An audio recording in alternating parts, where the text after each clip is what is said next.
स्वागत है आप लोग का 360 क्लासेस में।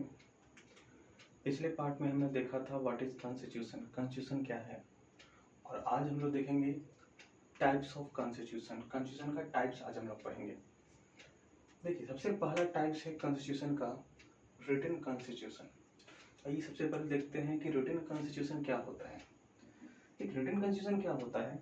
वैसा कॉन्स्टिट्यूशन जिसमें जितने भी लॉ मेंशन है, ठीक है, वो कैसा होना चाहिए? रिटन होना चाहिए। हर कुछ रिटन होना चाहिए, है ना। यदि कोई कॉन्स्टिट्यूशन जो है रिटन फॉर्म में है तो उससे हम लोग रिटन कॉन्स्टिट्यूशन कहेंगे। यहाँ तो नाम से ही पता चल रहा है कि रिटन कॉन्स्टिट्यूशन है तो वो लिखा हुआ होगा, रिटन फॉर्म में होगा, ठीक है। और क्या होना चाहिए? वो वेरियस पार्ट्स में कोडिफाइड होना चाहिए। जैसे इंडियन कॉन्स्टिट्यूशन को लीजिए, इंडियन कॉन्स्टिट्यूशन क्या है कि हर कुछ का एक अलग पार्ट बनाया गया है ना। फंडामेंटल राइट्स हमारे अलग पार्ट्स में है, फंडामेंटल ड्यूटीज हमारे अलग पार्ट्स में है, स्टेट के बारे में अलग पार्ट्स में दिया हुआ है, सिटीजनशिप सब कुछ अलग पार्ट्स में है, ठीक है। लैंग्वेज हमारा अलग पार्ट्स में है। तो हर कुछ एक अलग अलग पार्ट्स बना दिया गया है ना, अलग शेड्यूल बनाया गया है, ठीक है। तो रिटन कॉन्स्टिट्यूशन में क्या होगा? हर कुछ कोडिफाइड होगा। और क्या होता है? ये एक सिंगल डॉक्यूमेंट में होता है। जैसे इंडियन कॉन्स्टिट्यूशन को देखते हैं हम लोग, क्या हमारा इंडियन कॉन्स्टिट्यूशन जो है वो हमारा क्या एक सिंगल सी बुक में है, सिंगल डॉक्यूमेंट में है, ठीक है। तो यदि किसी कॉन्स्टिट्यूशन में ये तीनों कैरेक्टरिस्टिक्स अगर कोई कॉन्स्टिट्यूशन फुलफिल करता है तो उस कॉन्स्टिट्यूशन को रिटन कॉन्स्टिट्यूशन बोला जाएगा। पहला क्या है? वो रिटन फॉर्म में होना चाहिए, कोडिफाइड होना चाहिए वेरियस पार्ट्स में, और वो सिंगल डॉक्यूमेंट में होना चाहिए। रिटन कॉन्स्टिट्यूशन हमारा कहाँ कहाँ का है? एक अमेरिका का कॉन्स्टिट्यूशन रिटन है और इंडिया का, ठीक है। मेरे को एग्जाम्पल हम लोग अमेरिका और इंडिया का कॉन्स्टिट्यूशन जो है वो रिटन फॉर्म में है, ठीक है। तो आई होप आपको रिटन कॉन्स्टिट्यूशन क्लियर हो गया होगा, ठीक है। फिर से रिवाइज कर लेते हैं। रिटन कॉन्स्टिट्यूशन में क्या होता है? रिटन कॉन्स्टिट्यूशन जो है रिटन फॉर्म में होता है, वेरियस पार्ट्स में कोडिफाइड होता है, और वो सिंगल डॉक्यूमेंट में होता है, ओके। अब नेक्स्ट है हमारा अनरिटन कॉन्स्टिट्यूशन। देखिए, अनरिटन कॉन्स्टिट्यूशन क्या है?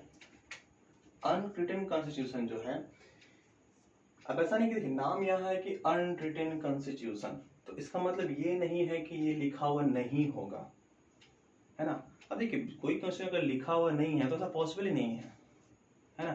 सिंपल देखिए, अब कोई ओरली तो कोई कॉन्स्टिट्यूशन बनेगा नहीं, है ना। ओरली अगर आप कोई कॉन्स्टिट्यूशन चलाते हैं तो कितना दिन चल पाएगा, है ना। ऐसा थोड़ी कि जो आज हम लोग ओरली डिस्कशन किए हैं, ठीक है, ये आगे 100 साल बाद या 50 साल बाद हर कुछ याद रहने वाला है। यहाँ पर क्या डिस्कशन हुआ, क्या हुआ, हर किसी को कुछ याद नहीं रहेगा, है ना। तो अनरिटन फॉर्म में पॉसिबल नहीं है। तो ऐसा नहीं था कि अनरिटन कॉन्स्टिट्यूशन नाम है तो उसका मतलब क्या होगा कि वो अनरिटन कॉन्स्टिट्यूशन होगा, ठीक है। अनरिटन मतलब वो लिखा हुआ ही नहीं होगा। बहुत सारे स्टूडेंट्स में कंफ्यूज करते हैं, सिर्फ वो बार बार क्या कहते हैं कि अनरिटन कॉन्स्टिट्यूशन क्या होता है कि लिखा हुआ नहीं होता है। ऐसा नहीं है, अनरिटन कॉन्स्टिट्यूशन भी रिटन फॉर्म में ही होता है, ठीक है। बस दोनों में डिफरेंस क्या है कि अनरिटन कॉन्स्टिट्यूशन जो है कोडिफाइड नहीं होता है, यहाँ पर कोई पार्ट डिस्क्राइब नहीं होगा, ओके। ऐसा कुछ नहीं होगा कि ये चीज इस पार्ट में, ये चीज इस पार्ट में है। कोई कोडिफाइड नहीं होगा और सिंगल डॉक्यूमेंट में भी नहीं होगा, फ्रेगमेंटेड होगा, ठीक है। फंडामेंटल राइट अलग डॉक्यूमेंट में है ना, ड्यूटीज अलग में है। तो हर कुछ यहाँ पर जितने भी चीजें लॉज के हर कुछ अलग अलग होंगे, डिफरेंट डिफरेंट फ्रेगमेंट में।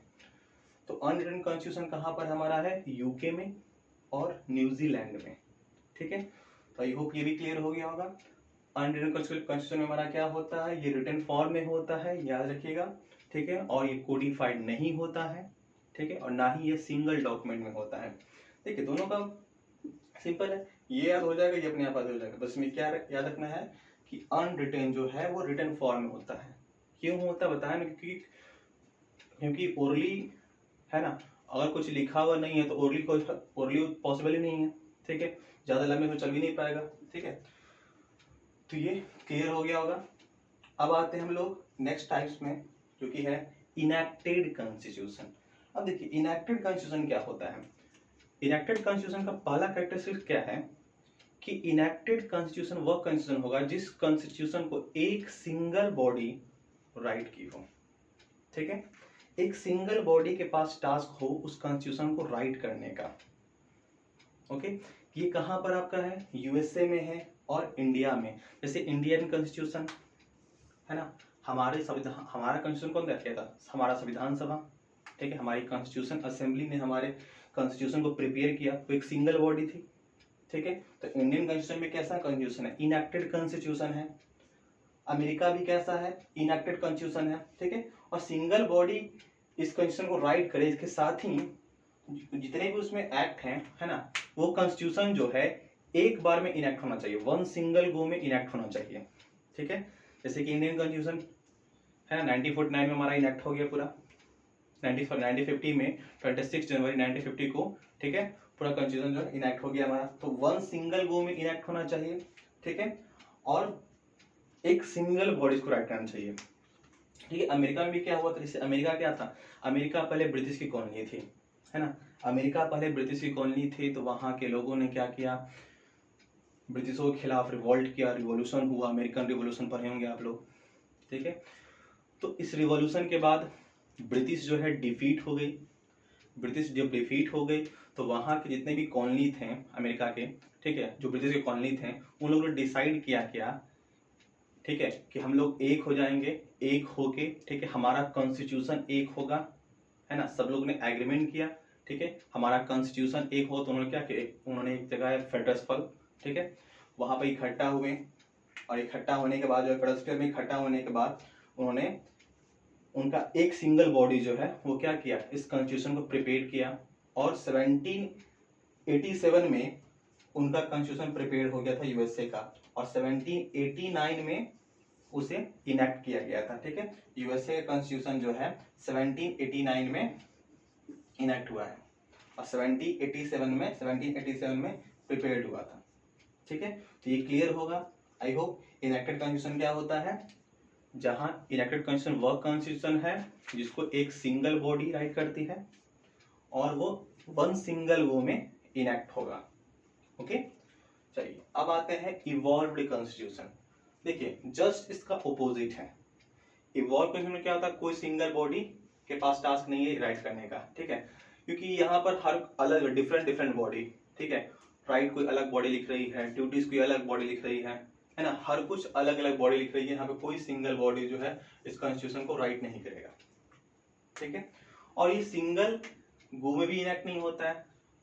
इस यूके कॉन्स्टिट्यूशन देखिए, यूके कॉन्स्टिट्यूशन क्या है, मैग्ना कार्टा कब बना, ठीक है, हर कुछ अलग अलग समय पे बना है। ठीक है, कोई इस सेंचुरी बना, कोई सेंचुरी बना, तो हर कुछ इसका डिफरेंट टाइम पीरियड बनता गया। ठीक है, और इसमें क्या आता है, इसमें इवॉल्व पीरियड ऑफ टाइम लगता है। ठीक है, इसमें बहुत लंबे समय में तैयार होता है आपका। ठीक है, तो ये कहाँ पर आपका है, यूके में और न्यूजीलैंड में। ठीक है, यूके में और न्यूजीलैंड में आपका इवॉल्व्ड कॉन्स्टिट्यूशन है। ओके, तो यहाँ तक क्लियर होगा। अब देखिए तो इस बिहाफ पे हम लोग कह सकते हैं कि जितने भी रिटन कॉन्स्टिट्यूशन है, रिटन कॉन्स्टिट्यूशन को हम इनेक्टेड कॉन्स्टिट्यूशन भी कह सकते हैं, है ना, देख सकते हैं ना, रिटन कॉन्स्टिट्यूशन जो है इनेक्टेड कॉन्स्टिट्यूशन भी है, और अनरिटन कॉन्स्टिट्यूशन जो है वो कैसा है, इवॉल्व्ड कॉन्स्टिट्यूशन है। ठीक है, एक और देखिएगा कि यूके में क्या है, यूके में क्या होता है, पार्लियामेंट जो है वह सुप्रीम होता है, और जितने भी रिटन कॉन्स्टिट्यूशन होते हैं, रिटन कॉन्स्टिट्यूशन में आपका कॉन्स्टिट्यूशन सुप्रीम होता है।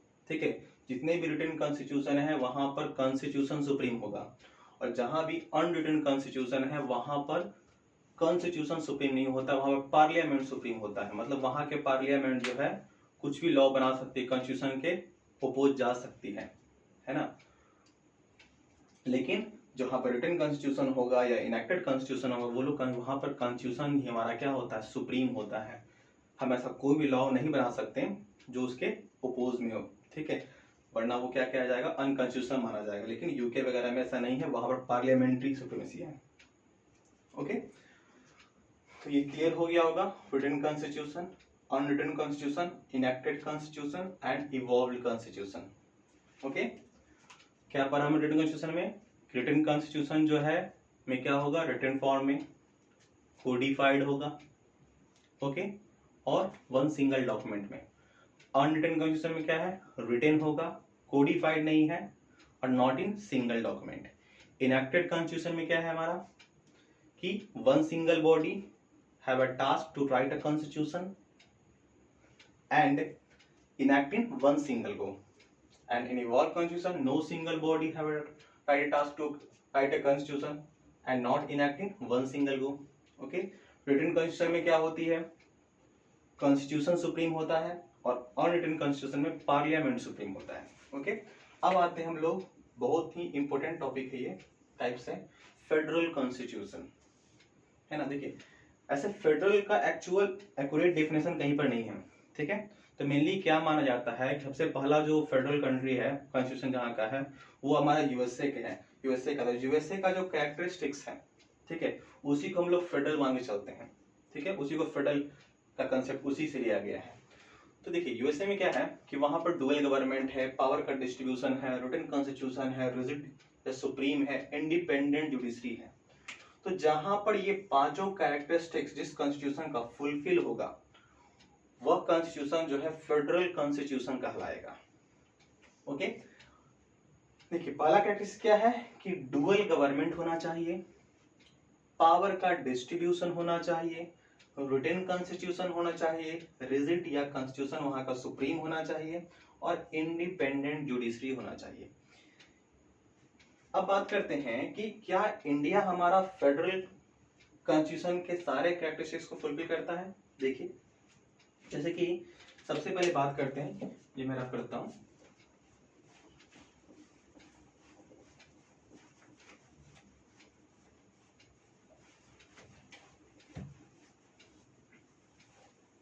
ठीक है। इंडिया को देखते हैं हम लोग कि इंडिया फेडरल है कि नहीं। देखिए सबसे पहले बात करते हैं क्या है, डुअल गवर्नमेंट। फेडरल कॉन्स्टिट्यूशन होने के लिए उस कंट्री का गवर्नमेंट जो है डुअल होना चाहिए, डुअल गवर्नमेंट वहां पर एग्जिस्ट होना चाहिए। तो इंडिया में देखिए, इंडिया में क्या है, सेंट्रल गवर्नमेंट भी है ना, और यहाँ पर स्टेट गवर्नमेंट भी है।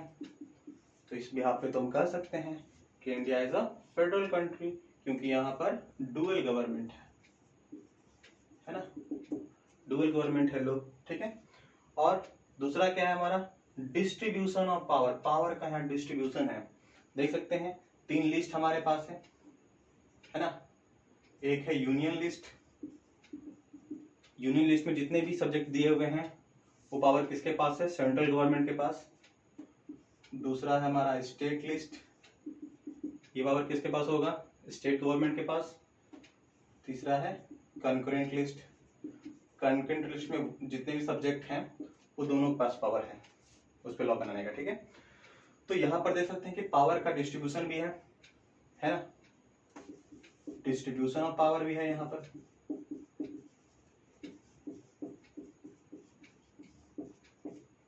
ओके, अब आते हैं तीसरे पे, रिटन कॉन्स्टिट्यूशन।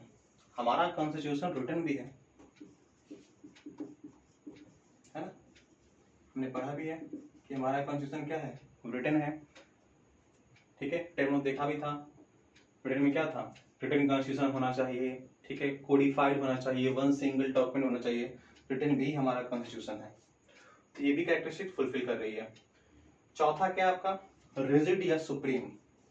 देखिए रिजिड कॉन्स्टिट्यूशन का मतलब क्या होता है कि उस कॉन्स्टिट्यूशन में अमेंडमेंट करना बड़ा मुश्किल होगा, है ना, अमेंडमेंट आसानी से नहीं कर सकता। जैसे कि यहाँ भी देखिए ऐसा है कि अमेंडमेंट करने के लिए क्या करना पड़ता है, जब हम किसी को अमेंडमेंट करते हैं तो पहले उसको पार्लियामेंट से पास करना पड़ता है, पार्लियामेंट को स्टेट फिर रेटिफाइड करती है उसको, ठीक है, फिर स्टेट गवर्नमेंट पास कर दी तब जाके वो कहीं जाके पास होता है, ठीक है। उसके बाद भी उसके लिए स्पेशल वहाँ पर भी पार्लियामेंट में या स्टेट गवर्नमेंट स्पेशल मेजोरिटी चाहिए, ठीक है। तो रिजल्ट भी है, ठीक है। उसके बाद सुप्रीम, हाँ हमारा कॉन्स्टिट्यूशन सुप्रीम है, कोई भी ऐसा रूल्स या लॉ नहीं बना सकता जो कॉन्स्टिट्यूशन के खिलाफ हो। ओके, इंडिपेंडेंट जुडिशरी की बात करते हैं, ठीक है, ठीक है, ये भी है ना, जुडिशरी हमारी यहाँ की इंडिपेंडेंट है, ठीक है। ऐसा देख सकते हैं कि क्या होता है, जुडिशरी में कोई भी ऐसा मेंबर नहीं है ना, हालांकि मेंबर कोई ऐसा नहीं है जो पार्लियामेंट से जुड़ा हुआ हो, है ना, क्योंकि लेजिस्लेटिव का मेंबर एग्जीक्यूटिव का मेंबर है, लेकिन यहाँ फिर एग्जीक्यूटिव का मेंबर जो है या लेजिस्लेटिव का मेंबर आपका जुडिशरी से अटैच नहीं है, और लेजिस्लेटिव एग्जीक्यूटिव जो जुडिशरी काम में इंटरफेयर भी नहीं करती है, ठीक है। तो इस बिहाफ पर क्या है, जुडिशरी भी इंडिपेंडेंट है, ठीक है। तो हम यहाँ पर देख रहे हैं कि पांचों कैरेक्टरिस्टिक्स जो है इंडिया में फुलफिल कर रहा है। ठीक है, तो इस बिहाफ पे हम कह सकते हैं कि India is a federal, India के पास क्या है, फेडरल कॉन्स्टिट्यूशन है ना, India has a federal constitution. अब इंडिया के पास फेडरल कॉन्स्टिट्यूशन है, ठीक है, चलिए ये तो बात कर ली है कि इंडिया के पास फेडरल कॉन्स्टिट्यूशन है, क्या वाकई में ऐसा है? देखिए अब एक और देखते हैं कि यूनिटरी कॉन्स्टिट्यूशन क्या होता है, उससे पहले तो फिर आगे फिर चर्चा करेंगे। देखिए यूनिटरी कॉन्स्टिट्यूशन में क्या होता है कि वहां पर ना ही डुअल गवर्नमेंट की, जिसके अपोजिट है, ना ही वहां पर डुअल गवर्नमेंट होगी, ना ही वहां पर पावर का डिस्ट्रीब्यूशन होगा, ठीक है, ना ही वो रिटेन होगा, ना ही वो रिजिड होगा, या वहां पर कॉन्स्टिट्यूशन सुप्रीम होगा, या ना ही वहां पर जुडिशरी इंडिपेंडेंट रहेगी। ठीक है, ये तो हम लोग फेडरल का कंसेप्ट देखा और फेडरल कंसेप्ट का यहाँ पर सारा चीज मैच कर पाया है, तो इस बिहाफ पे हम कह सकते हैं कि इंडिया जो है, इंडिया कॉन्स्टिट्यूशन फेडरल कॉन्स्टिट्यूशन है। अब जरा यूनिटरी पर भी गौर करते हैं कि क्या इंडिया यूनिटरी के प्रैक्टिस को फॉलो कर रहा है कि नहीं। देखिए यूनिटरी में क्या होता है, यूनिटरी कॉन्स्टिट्यूशन में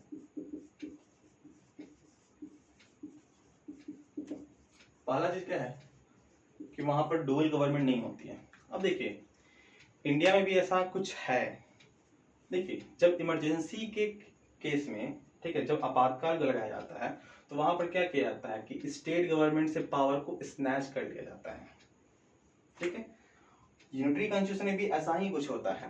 ठीक है, यूनिटरी कॉन्स्टिट्यूशन में क्या होता है कि पूरा पावर जो है वो सेंटर के पास रहेगा, सेंटर के पास कंसंट्रेटेड होगा। ठीक है, whole power are concentrated into a centre. ठीक है, सेंट्रल गवर्नमेंट के पास पूरा पावर कंसंट्रेट, तो ऐसा नहीं है कि वहां पर आपका स्टेट गवर्नमेंट नहीं होगी। ठीक है, जहां पर आपका यूनिटरी कॉन्स्टिट्यूशन है वहां भी स्टेट गवर्नमेंट होगी। ठीक है, ये ओनली रहती है एडमिनिस्ट्रेशन सही से हो पाए इसलिए, ठीक है, एडमिनिस्ट्रेटिव पर्पज से। लेकिन कभी भी, ठीक है, किसी भी टाइम, एट एनी टाइम पे सेंट्रल गवर्नमेंट स्टेट गवर्नमेंट के पावर को स्नैच कर सकती है, छीन सकती है। ठीक है, तो यहां पर, ठीक है, तो ये क्या हमारा यूनिटरी कॉन्स्टिट्यूशन कैरेक्टरिस्टिक्स है। अब देखिए इंडिया में भी कुछ ऐसा ही है, जब इमरजेंसी डिक्लेयर किया जाता है तो स्टेट गवर्नमेंट का जो पावर है वो कहां चला जाता है, सेंट्रल गवर्नमेंट के पास, है ना। तो यहां भी वही चीज है कि यहां भी क्या हो रहा है कि सेंट्रल गवर्नमेंट जो है स्टेट गवर्नमेंट का पावर जो है स्नैच कर सकती है। ठीक है, तो इस बिहाफ पे हम कह सकते हैं ना कि यहां भी क्या है, डुअल गवर्नमेंट नहीं है इस बिहाफ पे। ठीक है, तो यानी कि इंडिया यूनिटरी कॉन्स्टिट्यूशन है। आगे और देखते हैं, ठीक है, डुअल गवर्नमेंट तो खत्म। ठीक है, dual government, distribution of power की बात करते हैं। ठीक है, हमने क्या कहा कि पावर जो है डिस्ट्रीब्यूटेड रहेगा, स्टेट के पास कुछ पावर होंगे, ठीक है, सेंट्रल के पास कुछ पावर होंगे, और कुछ सब्जेक्ट ऐसे तो दोनों के पास पावर हो।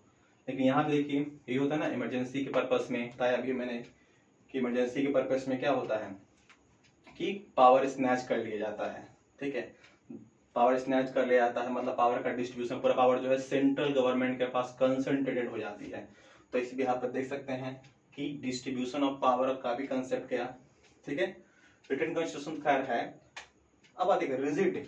देखिए आप देखते होंगे कि जो भी अमेंडमेंट का प्रोसीजर होता है उसमें से बहुत कम ही ऐसा अमेंडमेंट होता है जिसमें स्टेट से वो रेटिफाइड कराया जाता है। मैक्सिमम अमेंडमेंट क्या होता है, पार्लियामेंट से ही आपका पास हो जाता है और अमेंडमेंट हो जाता है। ठीक है, जैसे कुछ अमेंडमेंट जिसमें जिसमें जैसे कि जीएसटी वगैरह हो गया, जीएसटी को स्टेट सर्टिफाइड कराया गया था।